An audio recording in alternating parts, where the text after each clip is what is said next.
Take it up a notch. Minis. Welcome to something new we're trying. We're doing holiday mini-sodes. Some really quick tips to help you start your new year for teaching. We'll try and keep it under 5 minutes. We'll try. All right. So you had the first idea. So I thought we should talk about email and the way that we manage email so that you can start your year afresh. Yes. So my first tip, what I will be doing for my own emails is select all, delete. No. I have actually, it's a way to de-cleanse from the year. And we had some doozy emails, as you know. Mm-hmm. I deleted You the did? email. Wow. It was very cleansing. I just didn't want it Just in moved my it. inbox. Yep. Good on you. But I went back through and I'm like, I don't need this. And I was just literally selecting and deleting, and it made me feel a lot better. I cheat a little bit. So in my inbox, can search by tags. And so I'm like label, unread, label, inbox. That brings up anything that's unread and I deal with that. Yeah. Most of the time, you can just delete it at the end. Like, this is the perfect time to clean out your inbox because if someone really wanted to chase you, they would have done it already. Yeah. And then I click select all, archive. So we're working in Gmail. Yep. I'm not sure if Outlook has the same function. Yeah, but it would. You can archive things so they just move out of your inbox. I don't even know, into some archive folder. They're there. You can still search for them, but they're not visually in your face. Yeah. So great one. You could just For start your afresh mental with it. clarity. Yeah. And because if you've got thousands of emails there, you're never going to be able to go through all of those. And you're better off to just start afresh with some new routines. Yeah. So And I like this one, the mindset shift. Your inbox is a mailbox, not a to-do list. Oh, I'm not good at this. I'm not good. So I read something that I mark it as unread to leave it there to deal with it. We were just talking about that. I said, I'm one of those people, I don't know if you guys are, but you know, your biggest ick, or like you can't cope with having all these unread emails and that huge number on your phone or on your device. And my friend, she knows who she is. Like, I literally used to take her phone off her and just like delete stuff because I couldn't. She had 10,000 and I could not select all, delete. Yeah. And I'm like, she goes, oh, it's just stuff from like spam. I'm like, so you filter out like. Let's talk about that in our 5 minutes or less. So I have trained my inbox and I just drag and drop them into, there's promotions, socials and forums. Yeah. Anything that comes like from a Google Drive, like your kids sharing work, goes to forums. Yes. Anything that's an add to promotions, anything from LinkedIn or whatnot goes into socials. And I just drag and drop there. Once you've done it once or twice, it gets the memo. Remembers. And then I go into promotions and I actually do delete these. I'm not even just joking about it. A lot of it, I'd never even look at it. I just delete them. And that keeps the primary inbox for the stuff that actually matters. That's important. Yeah, that's a good idea. What about calendars and stuff? Oh, I don't know about calendars. Maybe we talk about notifications. Cut that out. I have no notifications on. I have all. I know that Claire doesn't. So we've got a different approach here. Take what works for you. Actually, someone, our lovely AP at school the other day was like, oh, I'm so sorry. I sent this thing after hours. I didn't mean to, because she schedule sends. I schedule send. Claire, you schedule send. Oh, yeah. If you don't know about scheduling send, look up for your email provider. It used to be you'd had to download the add-on Boomerang. That's right. I used to use on that. Gmail. But now when you press the send button, there's a little arrow next to it, the blue button. You click on that, schedule send. Because sometimes, like you and I, we don't do work till our kids have gone to bed and it's late.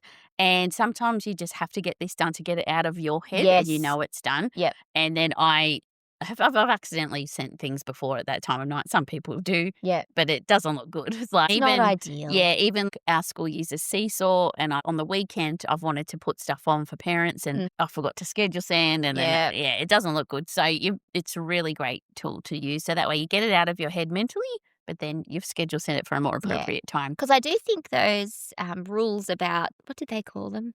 It's like a law about it, like a workplace. Yeah, there is, that teachers aren't meant to respond. Or anyone. Right to disconnect. Yeah. Yeah, so I do think... Oh, I've heard you quote that before. I do think the right to disconnect laws are really positive and people are doing a really good job. I know in the private sector, I'm on a particular board for libraries, and often they'll send something out and we get a lot of auto reply back. And it'll be just this is out of hours. So I think in the Yes. private sector, they're quite big on holding that boundary because they've got their inboxes set up to ping straight back. But all that comes up to changing your email signature. So you can have a message if you go into Gmail settings, keep going to more settings, and then say you are on holidays or you don't want to reply, you can have an automated reply. I know some people even put at the end of their signature, Their work I hours. check my email between this time to make sure I'm fully present for urgent matters, please. Oh, I like that. I'm fully present for my students during the day. which is That's so true. really nice. Yes, because I think family. Well, then sorry, you're parents. training the parents and leadership really on how to treat your time. Absolutely, Because school leadership can forget that too because they'll send out emails during the day when they're busy on their computer, but I don't look at it all No, day. you I don't really have don't. time. And even at lunch, I need to go and eat. And we have half an hour. Yeah. I need to go for a walk and go to the bathroom. I don't have time to check my emails at lunch No, unless it's on and- my phone. And if you're like me and you have your notifications off on purpose, so I have no Oh, God, I could notifications never. for socials, for Oh, email. gosh, no. The only thing that comes through like a priority list on my phone of people, and that's it because I've just got so many. Oh, I know. It gets a bit ridiculous. But schedule sends good for that Sunday night scaries that people say. Oh, it's And then, like, you cheating. start to look at your emails and think, oh, my gosh. But if you've got the time and you want to do it all then rather than at a more work-effective time, Now, do I'm it then. thinking about signatures too. Yeah. Maybe up to 7 minutes. I reckon these will be 10, mate. We'll see how we go. So I have about 4 or 5 different signatures. Yeah, I save them all. Depending on Where who I'm talking to and what it's about. Ah, yeah. But I do think you could use templates as well if your email provider has access to templates. Because say it was a particularly prickly person that was constantly expecting you to be available, well, then you might have a special signature or a special template just for them that goes back every time to remind them of your boundaries. Yeah, fair enough. Yeah. I like using templates definitely in Gmail. And when you're sending similar emails at particular times of year, I Yes. know when we were working with schools, we would send that generic email at the start of the year for support, and we had that template. It was really handy. Yeah, so templates are helpful. So, so I guess it's the summer wind down. How would you help people to tune off now, but then get back ready for school? Well, definitely just archiving what's there from the previous year. Yeah, Just I get it felt in- better doing even it the other day. Select it all and put it into a 2025 folder. Yep. Whatever it is, to just get it out and start afresh. Actually, the same's on your Google Drive, guys, honestly. Oh, yes. Because I love folders in Google Drive and color coding and all of that stuff, of course.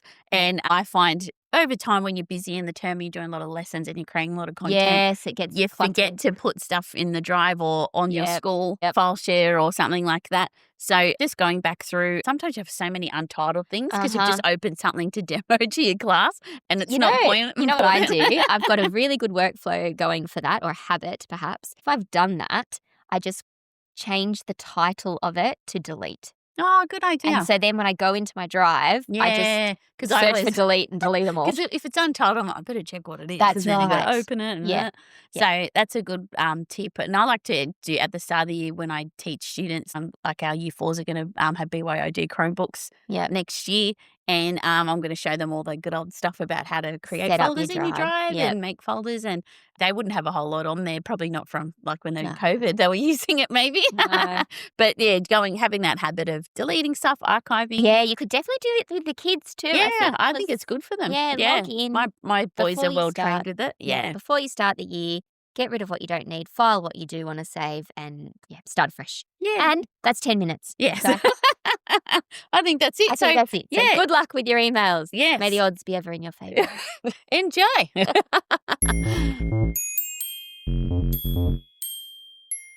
Take it up a notch. Minis.